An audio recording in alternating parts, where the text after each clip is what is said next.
जब से तुम्हारी प्रिया की शादी हुई है तब से तुम बहुत उदास रह रहे हो। उदास नहीं है, चिंता हो गया है हमको। चिंता? लेकिन क्यों? हमारे नियन हो रोवत हुई है। रोवत ना जे घंटा हुई, 3 लड़का के माई हो गई बिया। एक बात बोले, तुम ना लिपस्टिक मत लगाया करो। क्यों? तुम देख कर रोमांटिक हो जाते हो ना। रोमांटिक? लिपस्टिक में एकदम तुम काली माई लगती हो। रे हेने सुना बे, का हमा? ते ओकर साड़ी काहे जरौली ह? रे तो जराइम ना। काहे जरैबे? ओकरा के कौन तू गिफ्ट देले रहलो? उठाइए ना। ये ठीक बा, आवतानी।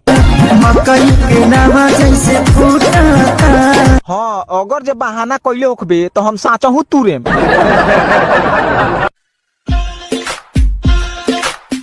कहा हो? सुनी ना, आज मेला में आई। हाँ आवतानी।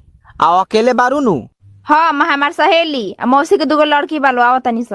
अरे 5 गो 6 गोरी, हमरा लगे पैसा कहाँ बा? हम कुछ नहीं के जानत, हम नियागल बनी स। रुआए के बता आए के बा।